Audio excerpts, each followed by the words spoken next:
Hello, welcome to All of the Above, where we talk about spirituality, healing modalities, energy, intuitive development, the mystical, and any and everything related to spiritual awakening.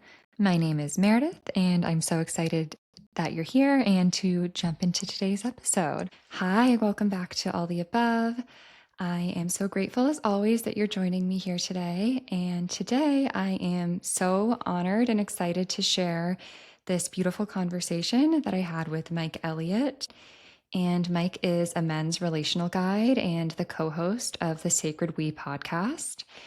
And this conversation goes really deep into everything relationships, specifically sacred relationships, which we will go into, and talking about relationships as mirrors, relationships as portals of spiritual awakening, and really so much more. One thing that I'm feeling really inspired about from this conversation was Mike's work of helping men to come from their head to their hearts, to really feel their emotions, to be in the heart space. And not only men, but everyone right now, all of us to come from our heads to our hearts and to live from our hearts, to really be so in touch with our hearts and to feel our emotions. And what if everything that we did was from a place of love, a decision made with love, if we spoke with love, if we lived with love? So just feeling really grateful and optimistic. So whether you're in a relationship or are not, there's so much in this episode that will help you navigating all of the relationships in your life, maybe looking at past relationships or even future relationship kind of ideals that you want to call in. And yeah, I will see you guys in there, sending you so much love and light always. And thank you again for being here. Enjoy. Hey, hi, Mike. How are you? I'm so good. Oh, me too. Thank you so much for joining me here. It's really an honor to be connecting with you. And I'm so grateful for all of the wisdom that I know you're going to bring to this episode and what you've been doing, changing the world and helping so many to heal, so many men, women, couples. So, really grateful for the work that you're doing. Such an honor to connect with you, Meredith, on these topics. It just is everything to me. This realm of relationship unlocks everything. So looking forward to it. I would love if you would introduce yourself and share your story for listeners. I've heard a little bit about this and it's so moving, and I think there's no one better to tell it than you. Yeah. The uniqueness of my life is I was adopted twice in the first year of my life, which created a lot of complications of me being a human being in the world. I stored a lot of beliefs about myself and about others and about relationship and about love because of that severance from my connection to my biological mother, day one of me entering a body. Or day one of me entering the world once I was born. So separated from mom, day one. My biological grandmother adopted me. God bless her. Oh, I love her so much. And immediately got diagnosed with terminal cancer. And so she had to find another home for me. And she did not want me to go into the system. I was in there for a short time. She fought for custody and eventually had me in her care and would not let me go back into a system. So she found a family for a private adoption, because then she could create the stipulation of, if you're going to adopt this child, I will be in his life as long as I live. And I'm so glad she did that, because she gave me the felt sense of that level of love and advocacy that I believe is the good mother energy. And so went into another family. She stayed our babysitter and she lived till I was 5. Fast forward through my life, just so many damn complications, Meredith. My relationship world was so complex and confusing. I didn't know it was because of my childhood. That's not something we talked about in school, is the impact of what's happening in the home. And what I call imprints. It just didn't know. And so it led to this whole situation where I would attract the most incredible, beautiful, stunning, loving women. And within a few months, I'd run away. I'd end it while it was good. I didn't realize I was so afraid of losing the connection. So this repeated and it repeated. Eventually ended up committing to, I'm not going to just keep repeating this damn cycle. I'm going to commit. And I attracted another beautiful woman, and I did. I committed. I married her, and we stayed together for 7 years. But I didn't get to the root of all the material that wasn't processed from the very beginning of my life. I didn't know that. I was asleep at the wheel like most men. I just started to feel this experience of nothing I ever do is good enough. What's wrong with me? What's wrong with her? Why doesn't she love me in the way that I want to feel it? It's so confusing. And instead of me reaching out for help and support, which is something that I wasn't modeled, I didn't know that that's what you do when things are struggling or when things are hard and there's struggle. And so I did what most men do. And I started zoning out with Netflix specials. I started smoking pot. I started using porn. And I just became more and more depressed. And I even medicated for a while for depression. It was just so infuriating and frustrating that I just couldn't seem to show up in the way that I really wanted. And then I felt so much shame that I couldn't show up in the way that I wanted because I just was convinced something must be wrong with me. And so 7 years, this led to my life-altering day. And that was when my wife walked into the house. I was sitting in the living room, and she looked at me and said, "I'm done." My whole world stopped. The numbing out with Netflix, the drugs, none of it could separate from what just became really real quick. My whole body started to flood with energy and emotion. I walked into our kitchen and my whole body started to shake, and I collapsed on the kitchen floor and started crying. I don't want to die. I don't want to die. And then something happened, like in my consciousness. It's almost as if I could see myself on the kitchen floor, Meredith. And it was so interesting to see because it wasn't a 30-year-old man. It was an infant who had just lost his mom. Like I could see that I was a baby in a man's body re-experiencing flooding in the remembering of that day one of my life. I don't know why that insight came in. I don't know why I could all of a sudden make sense of it and see it, but I'm glad that I could, because that was the day I really understood that I co-created this experience in a way where I could take responsibility for that. I'm not a victim. Yeah, something really shitty happened to me, and I've been so afraid of it happening again that it did. Wow. The woman that I loved the most, that I was so afraid to lose, I squeezed right out of my fingers because I was so afraid of losing it. I didn't understand. All the checking out and the dissociation and the withdrawal and the avoidance was me afraid to feel what was actually inside of my heart, my body. And that set me on a whole new trajectory because I knew in that moment, I actually had no idea what the hell I was doing. And I knew that I needed help because I could actually see the situation for what it was. I don't know how to do relationship. I don't know. This isn't something I've learned. And for some reason it took, I'm a slow learner, and I don't encourage everyone to go down the path of waiting till it all completely falls apart. I think there's a place where you can really choose where things are just good or okay, like to start to do this work before it gets to that place. But I learned the hard way, and I just became the biggest forever life student of relationship.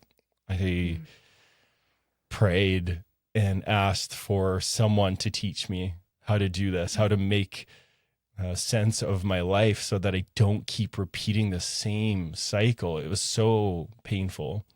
And then 2 days later, somebody showed up. My first soul coach filled out the intake form ferociously, hopped on the discovery call, and in that first conversation, I knew it. I'm like, this is the man. This is the man that I was meant to meet.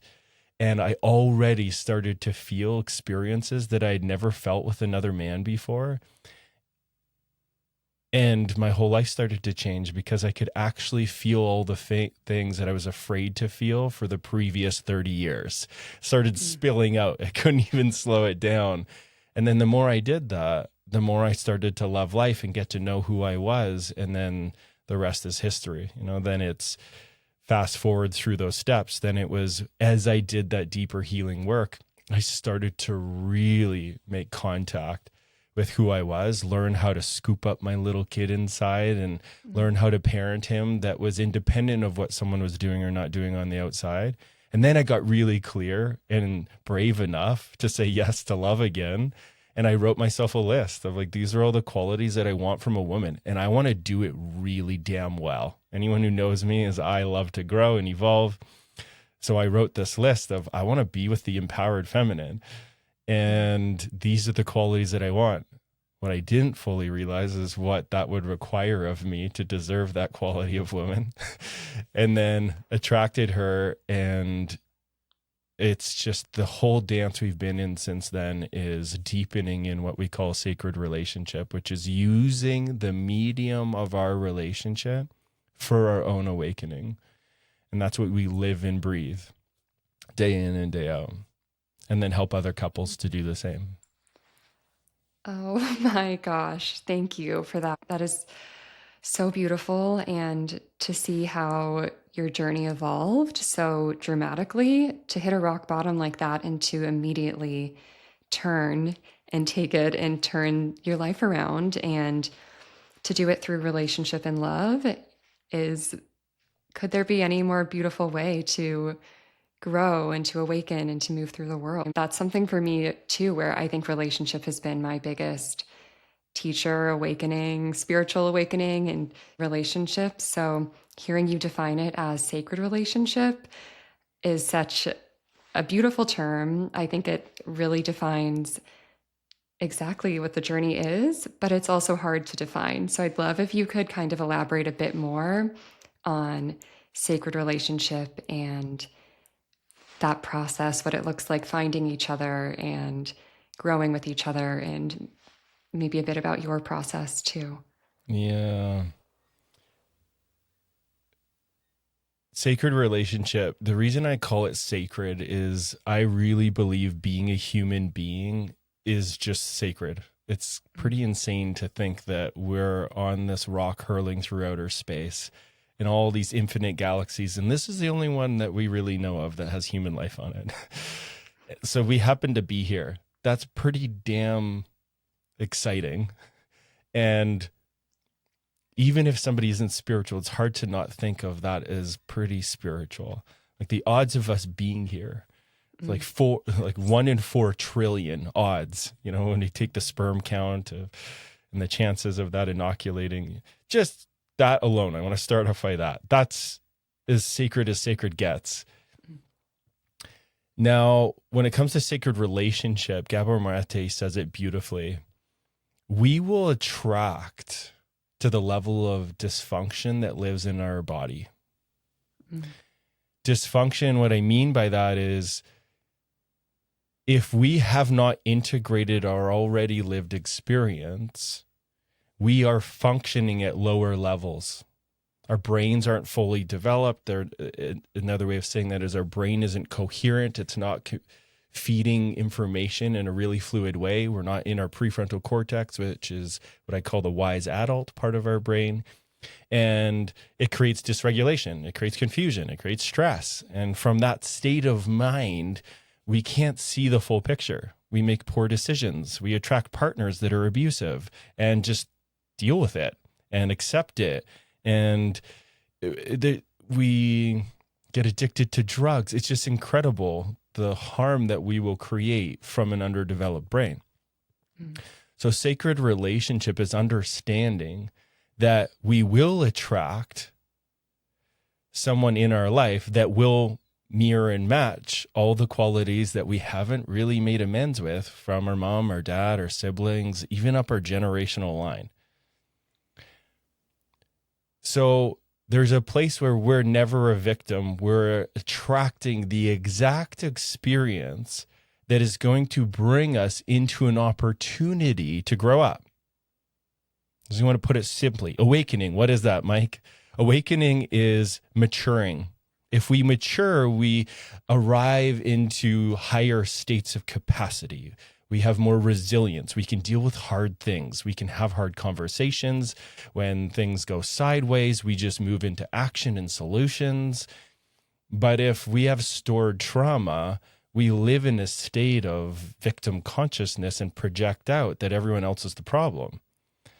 Well, I think we all know that experience on a level, and it's not helpful.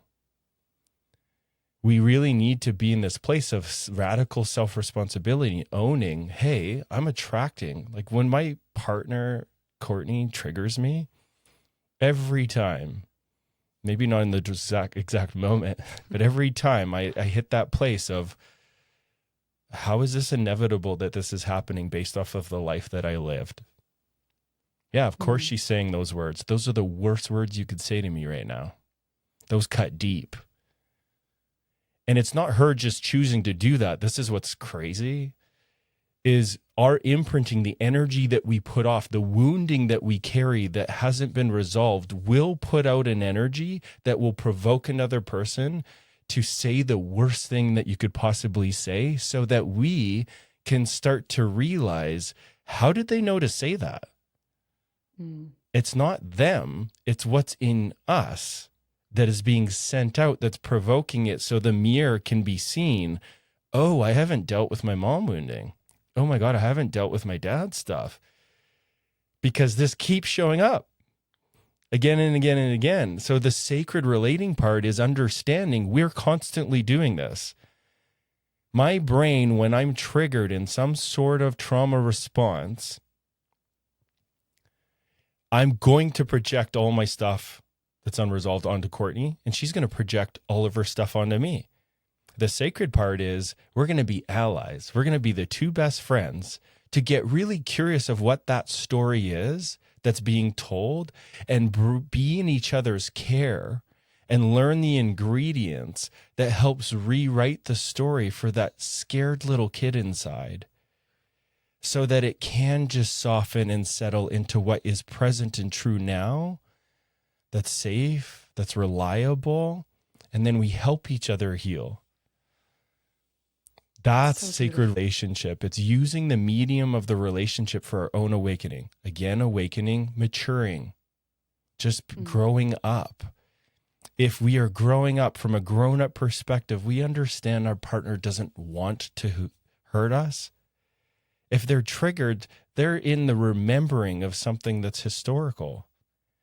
One of the phrases that I love to remember this is,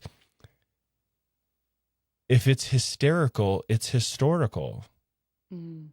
If we're in anything that's activated, that's out of proportion to what's actually going on in front of us, it's all just history. Our brain is remembering something about someone, and often it's like 5% to do with the person in front of us. And the other 95% is what happened repeatedly, day in and day out, while we were developing. Wow. Oh, it's so beautiful to be so conscious of this as well. I think in our kind of modern society, I find that a lot of people, I don't think they want to go there and do the work. I think people don't want to look at these things that are being mirrored to them and blame it on the other person, and don't go about this in this heart-centered way of the we aspect of it, of doing this together, of this is not us, me versus you. It's not that sort of situation. I think this is work that we all need to be more aware of and striving toward, and just seeing this numbness in society quite a bit as well is coming up. Yeah. And there's so much compassion for all of us that don't want to do the work, because there's two things happening. One is we're being invited to be vulnerable, which is terrifying, because when we were really vulnerable and dependent in those early stages of needing other, we often got hurt in our sensitivities. That's why we're So afraid much of so. vulnerability. Like, we're afraid of connecting. We're afraid to stay committed in the relationship. Like, of course, because that's where the hurt happened. And then the second thing is it's risky relating. Every time we relate with another person, we're taking a risk of being hurt, disappointed, rejected, let down. That's not a great feeling for most of us. I'm a sensitive dude. I don't like getting hurt. And every time I get hurt with people that I choose to be around, and that we get to move through those places together, it builds more resilience to be with hurt. It's easier to love the parts that are hard.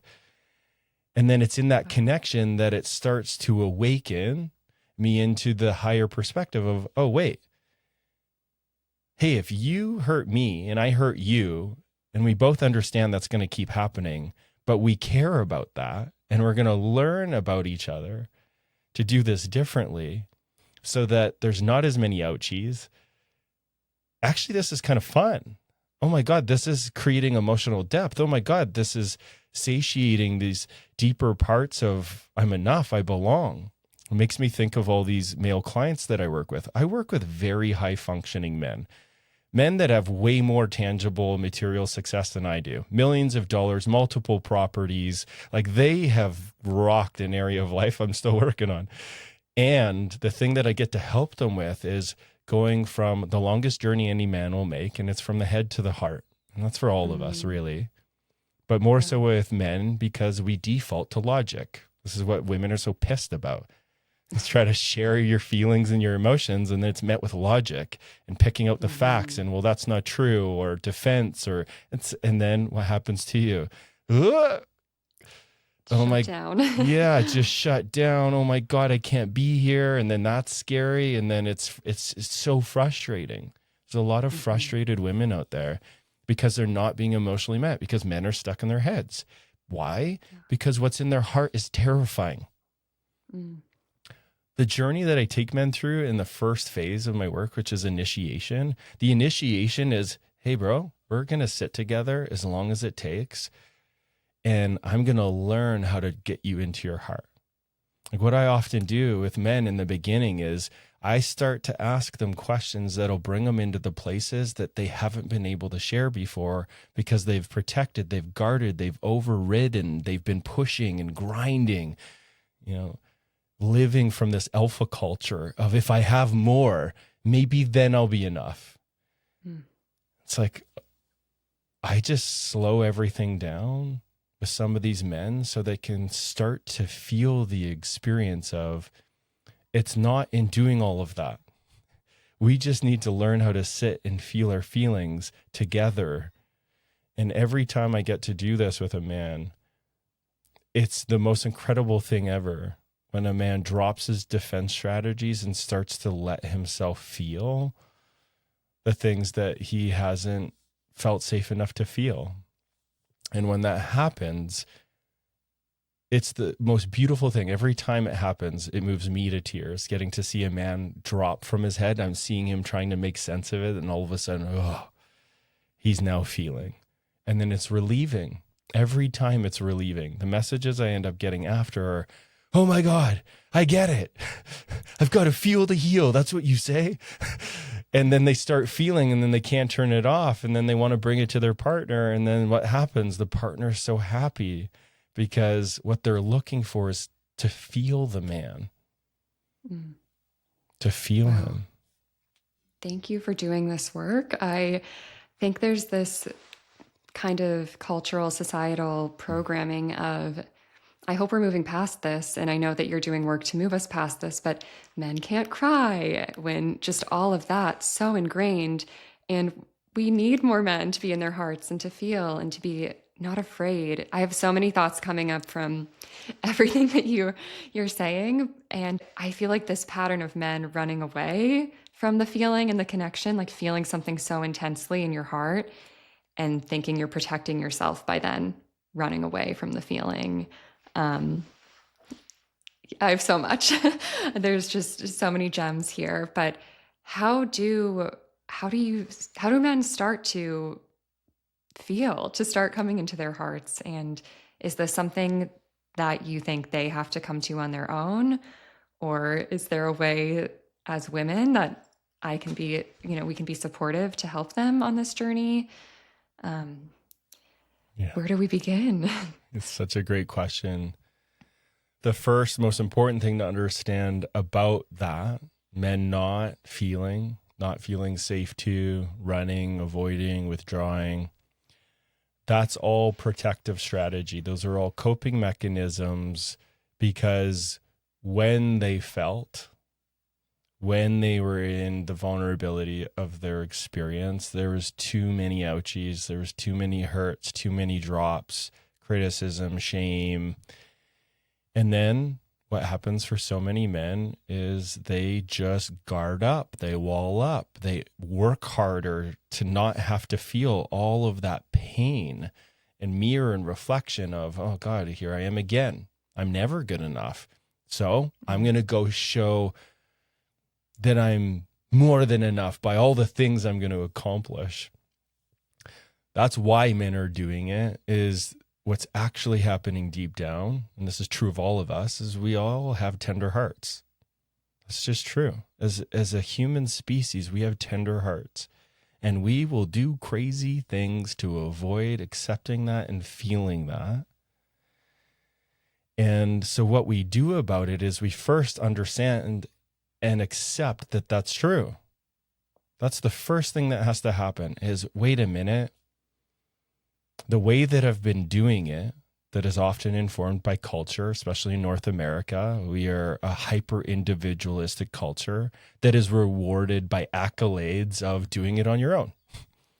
Like, how strong is the messaging? I'm sure a lot of you have heard, oh, well, you got to heal first before the partnership. Oh, you got to, oh yeah, just, you got to do it on your own. You got to love yourself. That little kid inside. Yeah, you can't rely on anyone. You just got to love that kid yourself.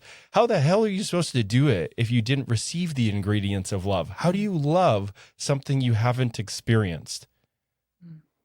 You can't. We can't. That's the humbling part of being a human being. That's the part that keeps us connected as a species. We are interdependent. We need each other. We can't. It took me 13 years to realize this. I can't read personal development books and positivity my way out of trauma. That's not going to happen. I can't do it. But men want to do it because it's scary to open up, because it isn't safe to. And I want to really speak to women here and men there and wherever you place yourself in gender. So many people, but we're talking about men, so I'll share to this. So many men have tried opening up, but our culture is so disconnected, is so shaming and critical of somebody who does want or need connection. What is it called? Codependent, needy, too sensitive. It's just everywhere. It's so upsetting how common it's in TV shows, it's in movies. There's very few examples or modeling of, yeah, we do need each other.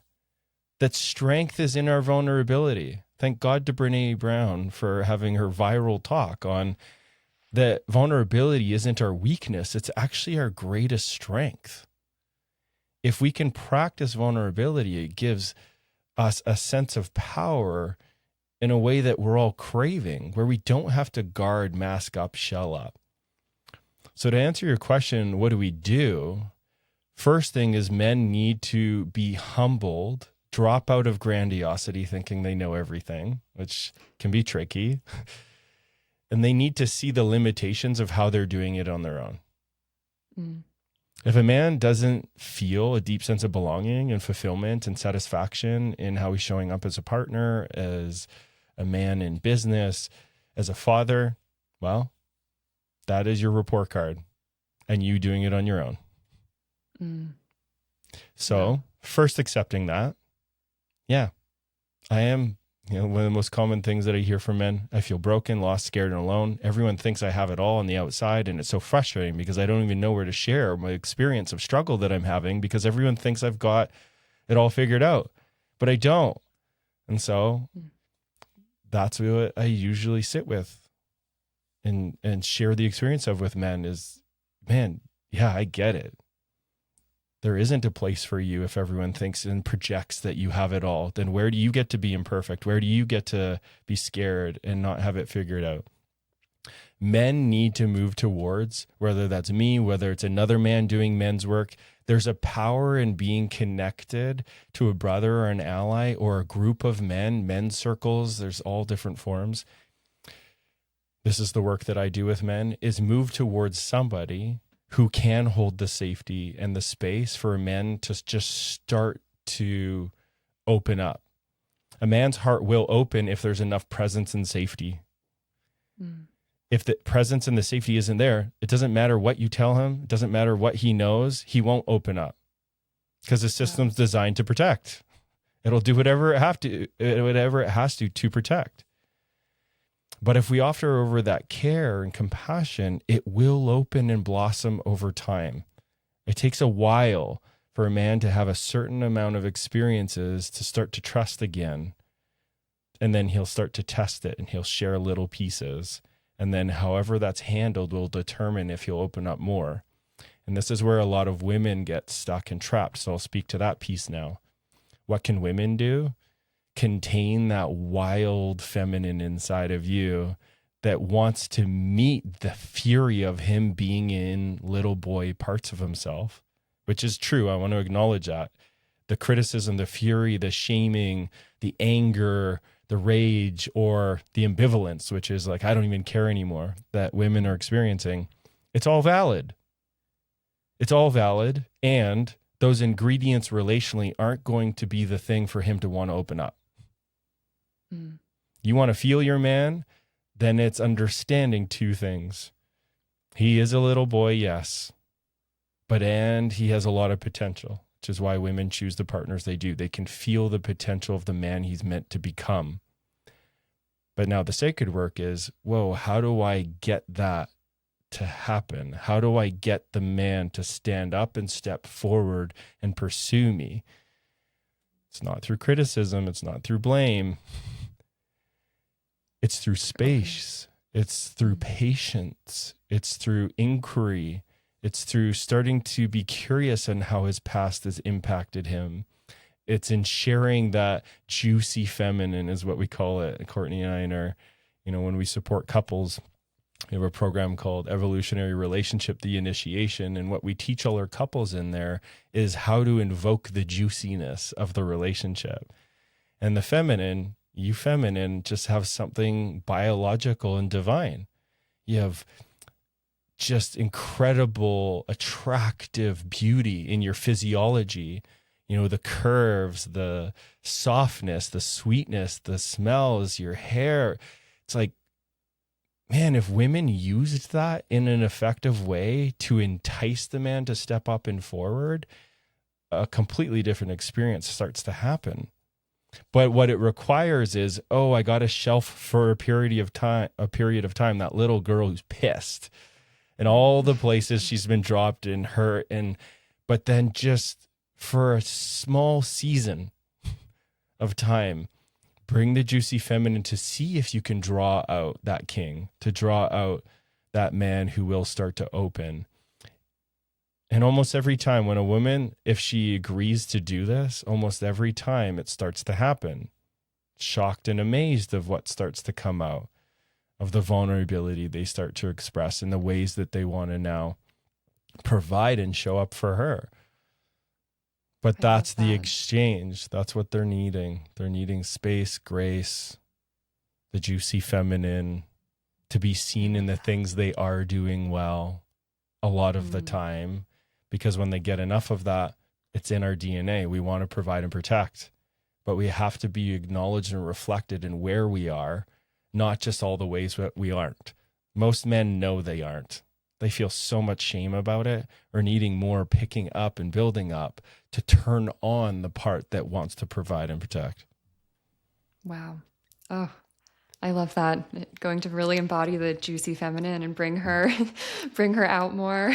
And it's hard. The criticism does come up for me with my husband so easily, where I'm like, "Oh, the garbage again," or the little things. And I definitely need to take all of this into heart very deeply. But I also wanted to hear your opinion on. So this is something that I have a lot of single girlfriends, and I hear this from them all the time. And I don't like to even say this because I think it is so, I think it's hurtful, but they'll say things like there aren't any good men out there.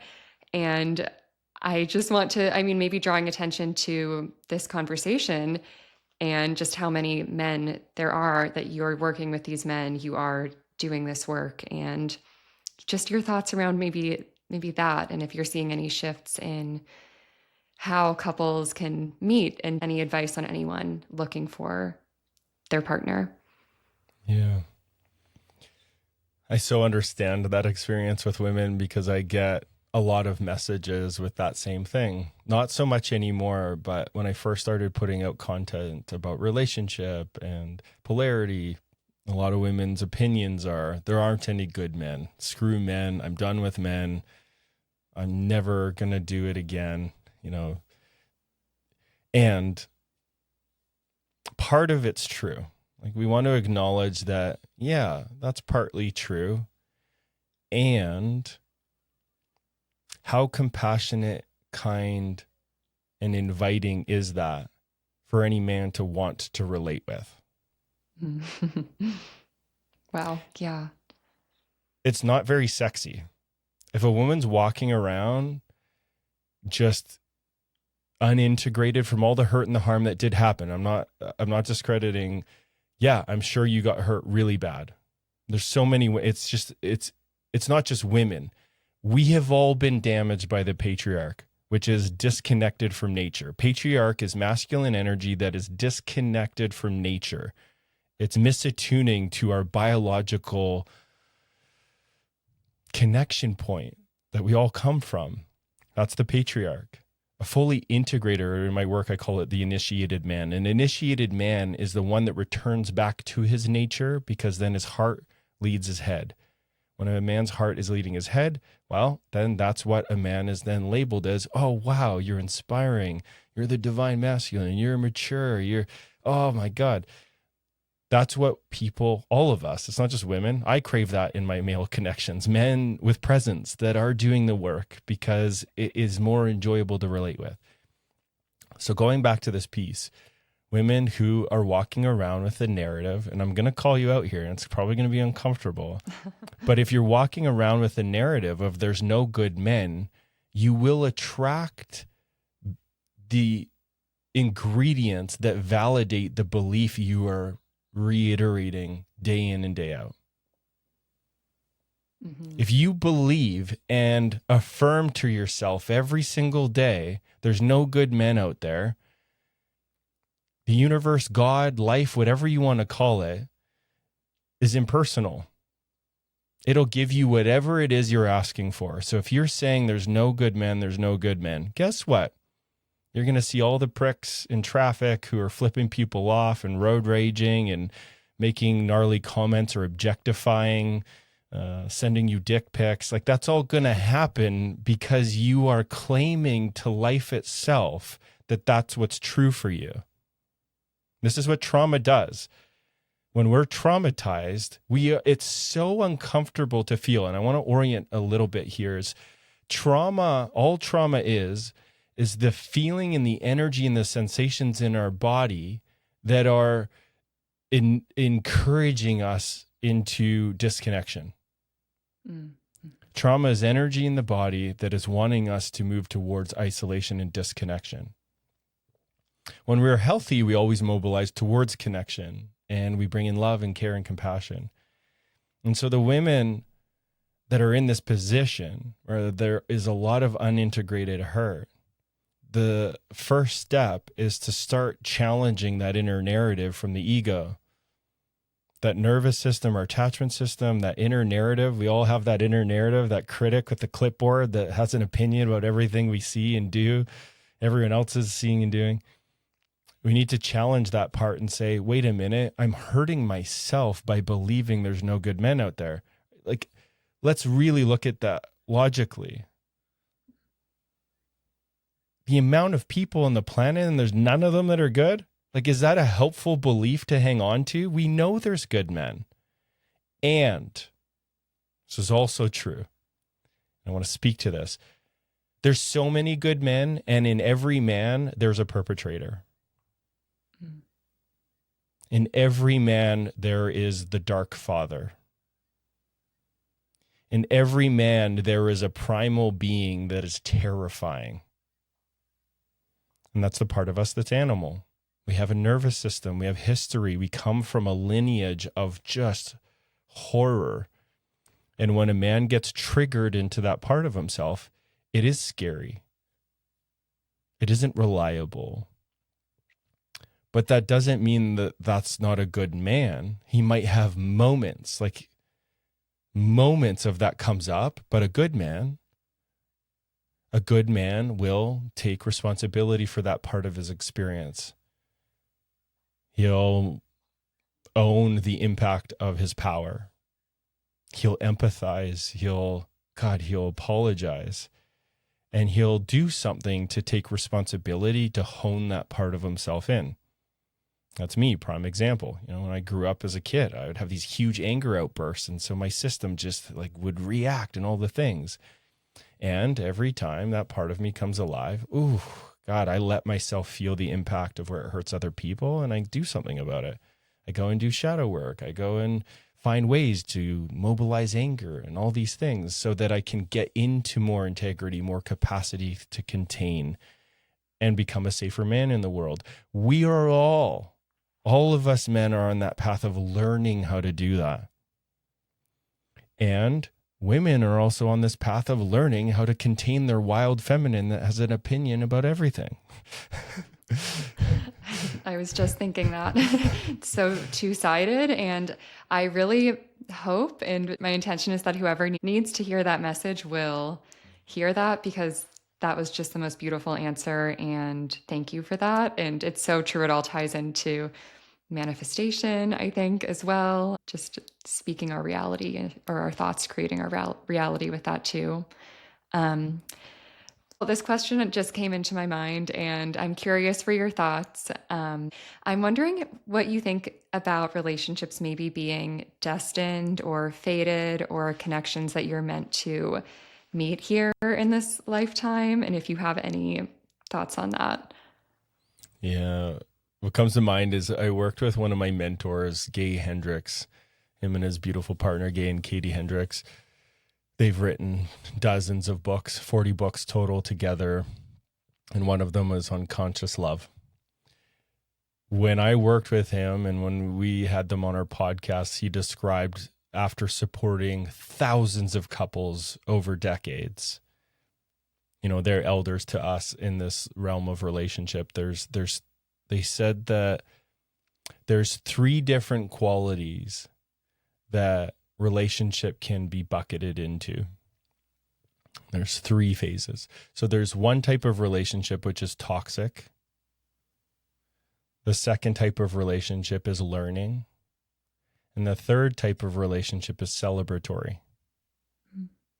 And what they learned is, after supporting thousands of couples, almost every relationship could be put into one of those buckets. Now, it doesn't mean that's all the time. Sometimes there would be a celebratory relationship where they would have these little moments or these pockets of, whoa, that was toxic. But then they go back into the celebratory and the grace. And so this whole idea of fate, how I see it is, we are all walking around with certain information inside of our body, our souls, whatever you want to call it, that sends out a signal that attracts certain ingredients to match that signal that we put out. It's like Tetris. All the places where there's holes and gaps will attract someone that fills those gaps for us to learn the lessons so that we can evolve as a soul, as a being. Now, what can happen is sometimes we'll attract a certain person that is actually a teacher that is going to mirror back all the things mom did or dad did, but then we'll just stay in the victim story of like, screw them. Like, that's them, that's their stuff. And then we don't learn the lesson. And so we don't go on to the next level. We just are giving our power away again and again. But if we take the lesson, we get to integrate it. It's the second phase of my work. We be initiated by life, we integrate it, and then it moves us into inspiration. But if we keep walking around in life thinking that it's not all happening for us, that we're not all attracting these experiences for some divine reason, well, then life is painful. It's a struggle. It's hard. It's lonely. And so I believe every single one of us is attracting exactly the right ingredients that we can't even fully make sense of so that we can emerge and evolve into the potential that we all have inside of us. We can't do that without certain places of tension. If we just live in comforts, I know what that was like. That was me listening, watching Netflix and doing drugs. That was a place of comfort. Comfort kills. But when we go into this place of discomfort and see that as wise and beautiful and welcomed, then we say yes to the initiations of life. We trust the great mystery that whatever it is we're seeking is also seeking us. And we don't have to figure it out. We don't have to do it. We just have to say yes to when it shows up. When the insight happens, when the guidance or the gut feeling of don't go down that alley, or there's a spiritual part of us that's true, that's in us, that's in our belly, that is guiding us in a way that we're meant to go. And it's not we don't get to know why or how, because then it wouldn't be so fun. It's like, love that. Once we get the insight or the breakthrough or that magical synchronicity of, meeting your partner in the way that you did and what got talked about and how they knew to finish one of your thoughts, like that's what makes it so juicy. That's what makes it delicious. But we have to see it that way. If we believe, it's all just chance, well, then it won't be that exciting. But if we see it as that it's always in service to us and that it is all destined, well, then it's more empowering to show up for and to do something about the things that come to us. So beautiful. Oh, thank you. I love that. I'm curious what you would recommend to, other than just going and working with you and Courtney, but what you would recommend for any couples who maybe are finding themselves in a place of not feeling like they're in the sacred relationship, or feeling like they're in kind of a cycle of maybe disconnect or wanting more, just that kind of feeling where the sacredness or the excitement has come out of a relationship. Yeah. The first thing that I would recommend to any couple that is in a place of disconnection, where they're not feeling really aligned and resonant and like they understand each other, get help. Get support. There's so many options for support. There's therapists. There's, our favorite modalities are from Stan Tatkin and Terry Real, and it's all relational work. And so those are the supports that we really have preference to. It's the work that we do with our couples. We created, evolutionary relationship for this exact reason.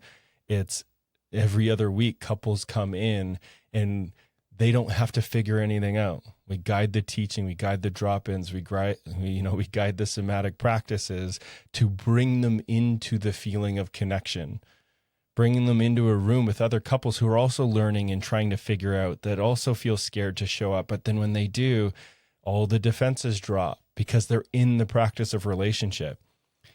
If there's couples out there that are what's called pinging off of each other, which means you're spending hours and hours processing and not getting anywhere helpful, get help. If what you're doing isn't helpful, stop doing what you're currently doing that isn't helpful to learn what to bring in that could be helpful. And it's almost every time somebody else. Bring in a specialist, somebody that knows the terrain that you're in, has worked through it themselves so that they can guide you out of it. Too many couples, and it's a cultural thing, too many couples believe that it's weak to get help and support until things are really, really, really bad. Yeah. It's just a cultural shadow. We're just going to wait till total breakdown. Now it's appropriate to go and get help and support. But the most successful people on the planet, the most successful musicians, athletes, what do they all do? They get help consistently to improve and be even better than what they currently are. Not because something's wrong. They just are in the habit of constantly getting mentorship and guidance and feedback to be the best that they can be. Yeah. Relationships no different. The more help and support that we can get, the more we will thrive. If we want a thriving relationship that's juicy, then we have to be in the room of other couples doing that work, being in the practice of it and enjoying it. Because if we're just hanging out in the rooms behind closed doors and no one's seeing the dynamic to call out the thing, to hold each partner accountable, to be in service to the relationship, it'll just keep playing out. And then couples, unfortunately, can spend years, sometimes decades in that place. And then it's inevitable. It will lead to breakdown, and it will lead to misery or divorce, and it doesn't have to. Any couple who's out there, just go get help. Find somebody you resonate with. Find somebody you're curious about, and get the support. Don't just keep listening to the podcast. Don't just keep reading the books. If it's not leading to integrated change, go get help. I love that. I feel like there is this shadow a bit of kind of in the way that therapy, maybe even 15, 20 years ago, it was a little bit taboo or people weren't as comfortable doing it. So I'm hoping we're seeing a shift now into more openness about like couple circles, and just the community aspect I think is so huge as well, to have support. I feel like we all need it maybe more than we even realize. So thank you for that. In our online program, the initiation, watching couples, especially men, because it's usually the men that are the most surprising for even the women in there, is when a man is guided into his heart and starts to share that in a room of other couples. It's wild to watch what happens. I can see all the looks on men's faces in the group that are just confused and in awe. Oh, he's sharing emotion. Oh, he's taking responsibility for some. Oh, he's like doing the practice and like doing the thing that she really needs to hear right now. And then what it starts to do is it starts to inspire men to want to do the same thing, because it feels so inspiring to witness a man in his heart that he wants to then learn, how can he do that? And when there's a safe room, he will practice it and he will do it, and then it will feel so good. And there's something that I noticed that saves so many years of us in our own way with the beliefs that we have that are limited, thinking like what's the saying? Fear is, 100 miles wide, but it's only an inch deep. We perceive that it's so scary to go do the relational thing or join the group or do the thing. But when we actually go and do it, we're like, what? I've been afraid this long. This actually isn't even a big deal. This is the best thing ever. And watching couples move towards it and open is the most incredible thing. And so just to challenge any of those, objections that people have around getting support, it is the thing that will bring you the most amount of liberation and peace and clarity. So go for it. I love that so much. Oh, it's making me think too of the first times that I was in sort of healing circles and that sort of thing, mostly with women, but how safe it feels to be in a space where everyone just shows up. They're fully themselves. It doesn't matter what you're wearing or what you look like, and you're all just there. So in your heart, and just the feeling I had after leaving my first Reiki retreat, where I was just it was the first time I experienced that connection, and imagining that with couples and a room full of people who love each other so deeply sounds so moving and just powerful, beyond powerful to witness that. Yeah. And I think it's a biological need that we all have. And one of the biggest fears that we hear from couples is like, oh my God, but what if they see that part where we don't got it or this or that? That's the liberation. We have to build the tone and the practice to be seen. That's the only place we become confident, is doing the thing that's so scary and vulnerable, and then learning, oh, I'm actually okay. Oh, better than okay. This is amazing. Oh, I'm not alone. They're also struggling with that. And then there's just power in circle. All the healthy cultures, when we go back, all the indigenous healthy cultures that are intact, they all know this. That's why they sit around a fire. You got to sit in the circle and hear different perspectives and angles. And that's how we get to know ourselves. It's not trying to do parenting alone in the home with no help and support and guidance in a way where you weren't taught, modeled it, you didn't experience it yourself. Like, if we look at it from that lens, it's actually absurd for us to expect that we could do this well without being in a room of together and sharing. That's where we learn it, is in this relational space. It's not alone. Oh, I love that. Thank you. I'd love to hear a little bit more about your practice and just some of the practices that you use, maybe a few of your favorites, or just your process of. I love how you start with initiation, and then I forget what you said the second and third phases were, but just I'm fascinated by how you work and kind of this development and growth that you have with your clients. Yeah, the framework that I live by and that I now teach and support and guide other men in is that in order to be an initiated man, which another way of looking at it is a mature man, a man who can respond versus react, who can have those hard conversations and meet his partner emotionally because he's satisfying that part of himself, is there's 3 pillars. The first piece is initiation. Second piece is integration. Third piece is inspiration. So initiation is the part of me that says yes to whatever it is that's happening in my life. If Courtney comes to me and she's pissed about something, I'm going to be curious of what she's pissed about and what she's saying behind the words. That's the initiation. There's some lesson in here for me. If I can drop all my defense strategies and breathe and feel my feet on the floor and, soften the muscles of my face and really take her in, what is life offering me right now? That's the initiation in relationship. And then that translates in all these areas of life. If I open up to it and say yes to it, I usually will get a aha moment, an insight, some sort of synchronicity or a feeling of, oh, okay, this is making more sense. Maybe a memory of like, whoa, I remember this moment when I was a kid. This so reminds me of it.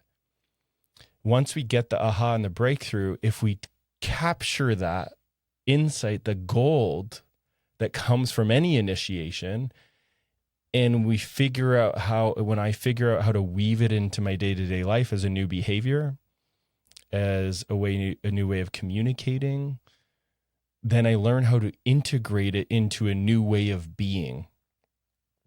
It's key. It's the most important part of maturing for anyone, not just men, is life initiates.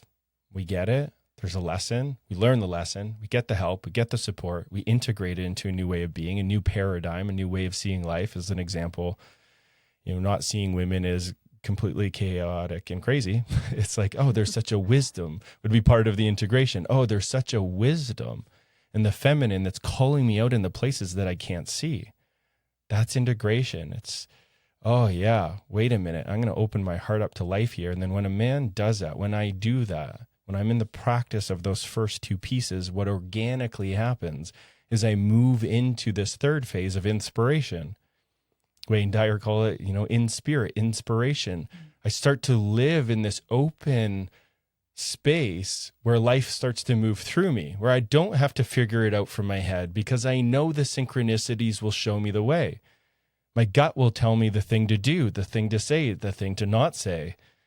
But I have to be able to integrate my already lived experience in order to be living from the place of inspiration. I have to be light and clear and open and curious and gentle. And the work that I do with men is I call this gentle power.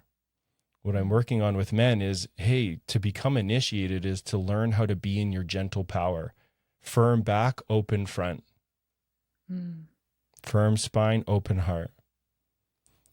When that happens, life is enjoyable. It's fulfilling. It's satisfying.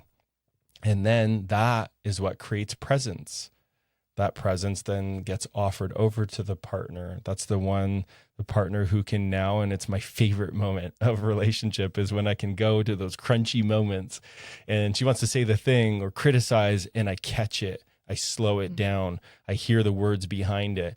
I'm like, oh yeah, her body's remembering something. I'm going to walk into the kitchen. I'm going to slow my pace down 3 times, knowing that the feminine's feeling oriented. I'm going to ask her to look into my eyes. I'm going to put my hand on her back. I'm like, hey, sweetie, can we breathe together? Hey, I'm right here. I love you so much.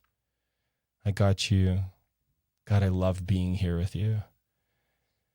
And then being able to offer that experience is the most satisfying thing ever. And then that is when I learned as a man, and what I watch men learn in the containers that I do with them, is when they're able to offer that, it doesn't matter how much money's in their bank account. They feel so rich because now it's rewriting the story of it's never good enough. I'm not enough. It's like, whoa, that felt so invigorating. Whatever I got to go process and integrate from my past, I'm going to go do that, because if I can do this more of the time, it's the most liberating, freeing experience ever, to be able to guide the feminine into safety, the feeling of it, because that means we have to learn how to do that. And that's the process that I described for the initiated man. Wow, that is so sweet. The way, just hearing you talk about how you would go with Courtney, just to be able to witness and pause and react differently. We just need so much more of this in our society. I really, really feel like if everyone learned to open our hearts more, how beautiful. And I'm also thinking, as you're talking to, how yes, we're talking about men quite a bit here, but I think this is just anyone as well, like women, who, however anyone identifies. I really feel like this is just so needed for all of us. But I'm so grateful for you to be doing this work with the masculine in this way. I feel it's so needed, and it's so beautiful to see you doing this, to see men opening their hearts and creating these sacred relationships. So just wanting to honor you with that and the work that you're doing. Thank you. Truly. I'm so inspired, and I feel very illuminated by this, and just hopeful for our society. Meredith, thank you so much. It feels so nice to receive that. Like,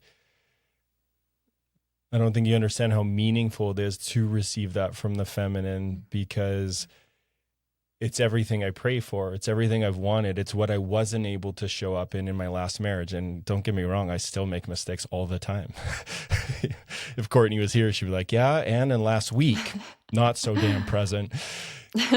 But then I come back to the practice. I come back to the thing. And the thing I really want to name and acknowledge is, oh my God, thanks to all the people that have held me in my mess. It's not just me. Like, it's not just me here. And this is what really has helped me understand what it is to be human, is if we aren't doing this together, we will express weakness. Not because we are weak. We will express weakness because we are weak when isolated.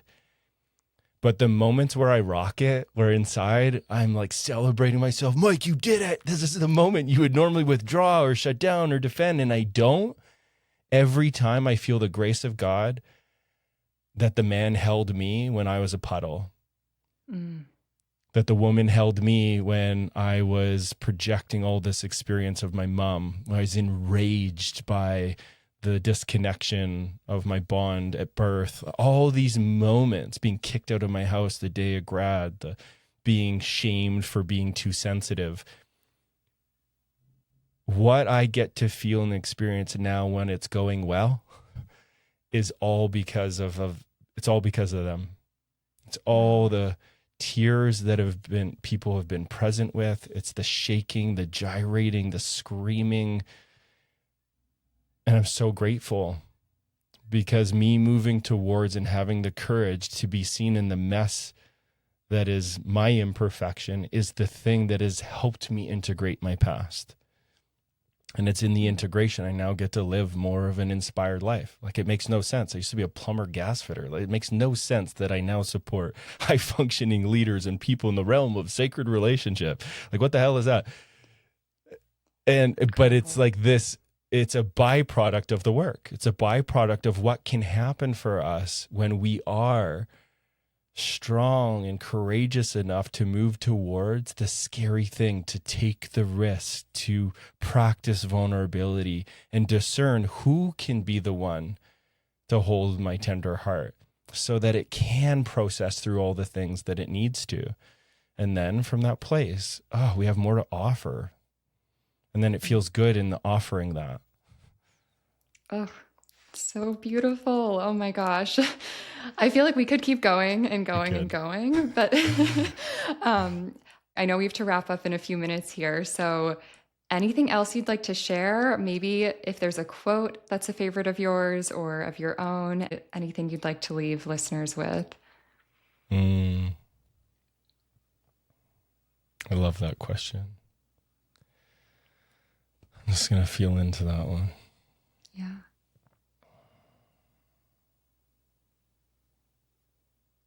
The simplest and most divine quote that I ever heard, which is from Richard Rudd. He's the guy who channeled the Gene Keys, that I believe should be all of our North Stars as humans, is no matter what you do in your day-to-day life, just be in the practice of meeting non-love with love. Oh my gosh, I've never heard that. Oh, wow. Feeling that in my heart. Yeah. Especially in these times, it feels if we could just all come meet everyone with love. Wow. Thank you. Yeah. What an honor it's been truly to have this conversation, to hear your beautiful perspective and your wisdom and your story. I really am so grateful and so moved again by you, by the work that you're doing, by the lives that you're changing. And I know you'll continue to do, and I'm so excited to see just you're changing the world. Thank you. And yes, where can everyone find you and connect with you and work with you and all of the things? Yeah. Such an honor connecting with you. And I love that we get to do this work together, because it's not just me doing the work, we get to do the work. So thank you for having me on. Thanks for following your heart and your guidance on this. And if you're listening to this and this resonated, the easiest way is go follow me on Instagram. It's Mike Elliott, 2 T's in Elliott, MikeElliott.relating. That's where I post regular content. I often give away freebies there, and then you'll get funneled into all the different things and offers. That would be the easiest way to connect with me. And then I always encourage, if you listen to this and you did get something out of it and you had an aha, go follow me there, shoot me a comment, let me know what it is. Let me know that you tuned into this podcast so I can also share it with you, Meredith, and then we can feel that space of together.